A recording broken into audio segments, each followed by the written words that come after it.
ಉಡುಪಿ ಚಿಕ್ಕಮಗಳೂರು ಲೋಕಸಭಾ ಕ್ಷೇತ್ರದ ರಣಕಣ ರಂಗೇರ್ತಾ ಇದೆ.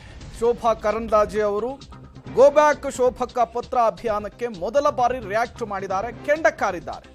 ಗಂಡಸರಿಗೆ ಅಧಿಕಾರ ನಮ್ಮಲ್ಲೇ ಇರಬೇಕು ಎಂಬ ಭಾವನೆ ಇದೆ. ಈ ದರ್ಪದಿಂದಲೇ ಕೆಲವರು ಮಾತನಾಡ್ತಾ ಇದ್ದಾರೆ, ಮಾಡಿಸ್ತಾ ಇದ್ದಾರೆ. ವ್ಯವಸ್ಥಿತವಾಗಿ ದುಡ್ಡಿನ ಮದ ಅಹಂಕಾರದಿಂದ ಈ ರೀತಿ ಮಾಡ್ತಿದ್ದಾರೆ. ಷಡ್ಯಂತ್ರಕ್ಕೆ ಉತ್ತರವನ್ನು ನಾನು ಕೊಡಲ್ಲ, ನಮ್ಮ ನಾಯಕರು ದೊಡ್ಡವರು ಕೊಡ್ತಾರೆ. ಯಾರು ಬರೆದ್ರು ಬರೆಸಿದ್ರು ಎಲ್ಲದೂ ಗೊತ್ತಿದೆ. ಯಾರ ಹ್ಯಾಂಡ್ ರೈಟಿಂಗ್ ಬರೆದ್ರು ಎಲ್ಲವೂ ಕೂಡ ಚೆನ್ನಾಗಿ ಗೊತ್ತಿದೆ. ಕೇಂದ್ರ ಕೂಡ ಎಲ್ಲ ವರದಿಯನ್ನು ತರಿಸ್ಕೊಂಡಿದೆ ಅಂತೇಳಿ ಶೋಭಾ ಕರಂದ್ಲಾಜೆ ಅವರು ಗೋ ಬ್ಯಾಕ್ ಶೋಭಕ್ಕ ಅಭಿಯಾನಕ್ಕೆ ಸಂಬಂಧಪಟ್ಟಂತೆ ಮೊದಲ ಬಾರಿ ತುಟಿ ಬಿಚ್ಚಿದ್ದಾರೆ. ನಿನ್ನೆ BS ಯಡಿಯೂರಪ್ಪ ಅವರು ಕೂಡ ಮಾತನಾಡಿದ್ರು, ಈ ಪತ್ರ ಅಭಿಯಾನಕ್ಕೆ ಕಿಡಿಕಾರಿದ್ರು. ಈಗ ಶೋಭಾ ಕರಂದ್ಲಾಜೆ ಅವರು ಮಾತನಾಡಿದ್ದಾರೆ, ಗೋ ಬ್ಯಾಕ್ ಶೋಭಕ್ಕ ಅಭಿಯಾನಕ್ಕೆ ತಿರುಗೇಟನ್ನು ಕೊಟ್ಟಿದ್ದಾರೆ. ಯಾರು ನನ್ನ ವಿರುದ್ಧ ಕಳೆದ ಚುನಾವಣೆಯಲ್ಲಿ ಕೂಡ ಗೋ ಬ್ಯಾಕ್ ಮಾಡಿದ್ರು, ಈ ಚುನಾವಣೆಯಲ್ಲೂ ಮಾಡ್ತಾ ಇದ್ದಾರೆ. ಯಾರೋ ವ್ಯವಸ್ಥಿತವಾಗಿ ದುಡ್ಡಿನ ಮದದಿಂದ ಅಹಂಕಾರದಿಂದ ಗಂಡಸರ ಮನಸ್ಸಲ್ಲಿ ಒಂದು ಭಾವನೆ ಇದೆ, ಅಧಿಕಾರ ಇದ್ದರೆ ಅದು ನಮ್ಮ ಹತ್ರನೇ ಇರಬೇಕು ಅಂತ ಹೇಳಿ ಈ ದರ್ಪದಿಂದ ಕೆಲವರು ಮಾಡ್ತಾ ಇದ್ದಾರೆ, ಮಾಡಿಸ್ತಾ ಇದ್ದಾರೆ. ಅದಕ್ಕೆ ನಮ್ಮ ನಾಯಕತ್ವ ಉತ್ತರವನ್ನು ಕೊಡುತ್ತೆ ಅನ್ನುವಂಥ ವಿಶ್ವಾಸ ಇದೆ. ಯಾಕೆಂದರೆ ನನ್ನ ಹೈಕಮಾಂಡ್ ನನಗೆ ಯಾವ ಜವಾಬ್ದಾರಿಯನ್ನು ಹೊರಿಸಿದೆ ಅತ್ಯಂತ ಪ್ರಾಮಾಣಿಕವಾಗಿ ಜವಾಬ್ದಾರಿಯಿಂದ ಅವರ ಹೆಸರಿಗೆ ಒಂದು ಕಪ್ಪು ಚುಕ್ಕೆ ಬಾರದಂತೆ ನಾನು ರಾಜಕೀಯವನ್ನು ಇಷ್ಟು ವರ್ಷಗಳ ಕಾಲ ಮಾಡ್ಕೊಂಡು ಬಂದಿದ್ದೀನಿ. ಅದು ಯಡಿಯೂರಪ್ಪನವರ ಸರ್ಕಾರದಲ್ಲಿರ್ಬೋದು, ಇವತ್ತು ಮೋದಿಯವರ ಸರ್ಕಾರದಲ್ಲಿರ್ಬೋದು.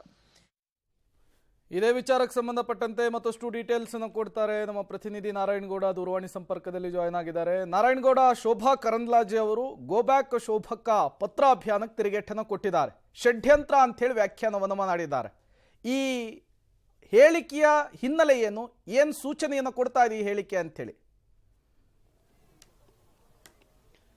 ಪ್ರೇಮ್, ಹೌದು ಅಂತಂದೇನು ಕಳೆದ ಒಂದು ವಾರದಿಂದನೂ ಕೂಡ ಚಿಕ್ಕಮಗಳೂರು ಜಿಲ್ಲೆಯಲ್ಲಿ ಸಂಸದೆ ಶೋಭಾ ಕರಂದ್ಲಾಜೆ ವಿರುದ್ಧ ಬಿಜೆಪಿ ಕಾರ್ಯಕರ್ತರೇ ತೀವ್ರ ಅಸಮಾಧಾನ ಹೊರಹಾಕ್ತಿರುವಂಥದ್ದು. ಯಾಕೆಂತಂದ್ರೆ ಶೋಭಾ ಕರಂದ್ಲಾಜೆ ಅವರು ಕಳೆದ 10 ವರ್ಷಗಳಲ್ಲಿ ಸಂಸದರಾಗಿದ್ದಾಗಲೂ ಕೂಡ ಜಿಲ್ಲೆಯಲ್ಲಿ ಯಾವುದೇ ಅಭಿವೃದ್ಧಿ ಕಾರ್ಯ ಮಾಡಿಲ್ಲ. ಜೊತೆಗೆ ಕಳೆದ ವಿಧಾನಸಭೆ ಚುನಾವಣೆಯಲ್ಲಿ ಚಿಕ್ಕಮಗಳೂರು ಜಿಲ್ಲೆಯಲ್ಲಿ 5-5 ಬಿಜೆಪಿಯನ್ನು ಸೋತಿರುವಂಥದ್ದು, 5-5 ಕಾಂಗ್ರೆಸ್ ಗೆದ್ದಿರುವಂಥದ್ದು. ಇಂತಹ ಸಂದರ್ಭದಲ್ಲೂ ಕೂಡ ಶೋಭಾ ಕರಂದ್ಲಾಜೆ ಅವರು ಒಂದೇ ಒಂದು ದಿನ ಕೂಡ ಬಿಜೆಪಿ ಕಾರ್ಯಕರ್ತರಿಗೆ ಆತ್ಮಸ್ಥೈರ್ಯ ತುಂಬುವಂಥ ಕೆಲಸ ಮಾಡಲಿಲ್ಲ. ಹಾಗಾಗಿ ಈ ಬಾರಿ ಅವರಿಗೆ ಟಿಕೆಟ್ ಬೇಡ ಅಂತ ಬಿಜೆಪಿ ಕಾರ್ಯಕರ್ತರೇ ಒಂದು ರೀತಿ ಗೋ ಬ್ಯಾಕ್ ಶೋಭಕ್ಕ ಅನ್ನೋ ಅಭಿಯಾನ ಕೂಡ ಆರಂಭ ಮಾಡಿದ್ದಂಥದ್ದು, ಮತ್ತೆ ಪತ್ರ ಚಳವಳಿ ಕೂಡ ಮಾಡಿದ್ದಂಥದ್ದು. ಈ ಎಲ್ಲ ಬೆಳವಣಿಗೆ ಮಧ್ಯೆ ನಿನ್ನೆ ಚಿಕ್ಕಮಗಳೂರಿಗೆ ಬಂದಿದ್ದಂಥ ಮಾಜಿ ಮುಖ್ಯಮಂತ್ರಿ BS ಯಡಿಯೂರಪ್ಪನವರು ಕೂಡ ಇಲ್ಲ, ಈ ಬಾರಿ ಶೋಭಾ ಕರಂದ್ಲಾಜೆ ಅವರಿಗೆ ಟಿಕೆಟ್ ಅನ್ನೋದನ್ನು ಕೂಡ ಒಂದು ರೀತಿ ಪರೋಕ್ಷವಾಗಿ ಹೇಳಿದಂಥದ್ದು. ಯಾಕೆಂತಂದ್ರೆ ಆ ಶೋಭಾ ಕರಂದ್ಲಾಜೆ ಅವರು ಕಳೆದ ಬಾರಿನೂ ಕೂಡ 3.5 ಲಕ್ಷ ಮತಗಳ ಅಂತರದಿಂದ ಗೆಲುವು ಸಾಧಿಸಿದ್ದಾರೆ. ಈ ಬಾರಿನೂ ಕೂಡ ಅವರು ಅಷ್ಟೇ ಮತಗಳಿಂದ ಗೆಲುವು ಸಾಧಿಸ್ತಾರೆ ಅನ್ನೋದನ್ನ ಪರೋಕ್ಷವಾಗಿ ಅವರಿಗೆ ಟಿಕೆಟ್ ಅನ್ನೋ ನಿಟ್ಟಿನಲ್ಲೂ ಕೂಡ ಅವರು ಪ್ರತಿಕ್ರಿಯೆ ನೀಡಿದಂಥದ್ದು. ಆದರೆ ಈ ಒಂದು ಕಳೆದೊಂದು ವಾರದಿಂದ ಏನು ನಡೀತಾ ಇತ್ತು ಈ ಒಂದು ವಿವಾದ, ಈಗ ಇವತ್ತು ಬೆಳಿಗ್ಗೆ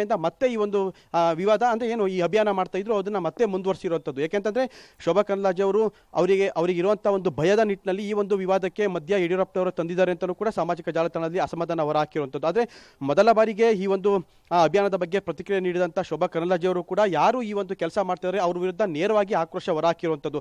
ಅಂತಂದ್ರೆ ಈ ಎಲ್ಲವನ್ನು ಕೂಡ ಪಕ್ಷದ ಹೈಕಮಾಂಡ್ ಗಮನಿಸ್ತಿದೆ. ಯಾರು ಪತ್ರ ಬರೆದ್ರು, ಯಾರು ಬರ್ಸಿದ್ರು, ಯಾರ ಹ್ಯಾಂಡ್ ರೈಟಿಂಗ್ ನಲ್ಲಿ ಬರ್ಸಿದ್ರು, ಎಲ್ಲೆಲ್ಲಿ ಬರ್ಸಿದ್ರು ಅನ್ನೋದು ಕೂಡ ಎಲ್ಲದನ್ನು ಹೈಕಮಾಂಡ್ ಗಮನಿಸ್ತಾ ಇದೆ. ಎಲ್ಲದನ್ನು ಕೂಡ ಹೈಕಮಾಂಡ್ ಗಮನಕ್ಕೆ ತರಲಾಗಿದೆ ಅನ್ನೋದನ್ನು ಕೂಡ ಅವರು ಸ್ಪಷ್ಟಪಡಿಸಿರುತ್ತೆ. ಜೊತೆಗೆ ಗಂಡಸರಿಗೆ ಅಧಿಕಾರ ನಮ್ಮ ಬಳಿಯೇ ಇರಬೇಕು ಅನ್ನೋದು ಕೂಡ ಅವರ ಭಾವನೆಯಾಗಿರುತ್ತೆ. ಹಾಗಾಗಿ ಕೆಲವರ ದುಡ್ಡಿನ ಮದದಿಂದ ಈ ರೀತಿ ಮಾಡ್ತಿದ್ದಾರೆ, ಯಾರು ಮಾಡಿಸ್ತಿದ್ದಾರೆ ಅನ್ನೋದು ಕೂಡ ಪಕ್ಷದ ವರಿಷ್ಠರು ಅವರಿಗೆ ಗೊತ್ತಿರುವಂಥದ್ದು, ಮತ್ತೆ ಅವರು ಎಲ್ಲವನ್ನು ಗಮನಿಸ್ತಾ ಇದ್ದಾರೆ ಅಂತ ಈಗ ನೇರವಾಗಿ ಅಂತಂದ್ರೆ ಯಾರು ಮಾಡಿಸ್ತಿದ್ದಾರೆ ಅನ್ನೋದನ್ನ ಕೂಡ ಇವತ್ತಿನ ತನಕ ಶೋಭಾ ಕರಂದ್ಲಾಜೆ ಅವರಾಗಲಿ ಅಥವಾ ನಿನ್ನೆ ಯಾರು ಮಾಡಿಸ್ತಿದ್ದಾರೆ ಅನ್ನೋದು ನಮಗೆ ಗೊತ್ತಿದೆ ಅನ್ನೋದನ್ನ ಹೇಳ್ದಂತ ಯಡಿಯೂರಪ್ಪನವರಾಗಲಿ ಯಾರ ಬಗ್ಗೆನೂ ಕೂಡ ಯಾರ ಹೆಸರನ್ನು ಕೂಡ ಹೇಳ್ದಲೇ ಇರುವಂಥದ್ದು. ಆದ್ರೆ ಈಗಾಗಲೇ ಚಿಕ್ಕಮಗಳೂರು ಜಿಲ್ಲೆಯಲ್ಲಿ 5-6 ಸಂಸದರ ಲೋಕಸಭಾ ಚುನಾವಣೆಗೆ 5 ಜನ ಟಿಕೆಟ್ ಆಕಾಂಕ್ಷಿಗಳು ಇರೋದ್ರಿಂದ ಯಾರ ಹೆಸರನ್ನು ಕೂಡ ಹೇಳ್ತಾರೆ. ಆದರೆ ಇದೇ ಮೊದಲ ಬಾರಿಗೆ ಶೋಭಾ ಕರಂದ್ಲಾಜೆ ಅವರು ನೇರವಾಗಿ ಅಸಮಾಧಾನ ಹೊರಹಾಕಿರುವಂಥದ್ದು.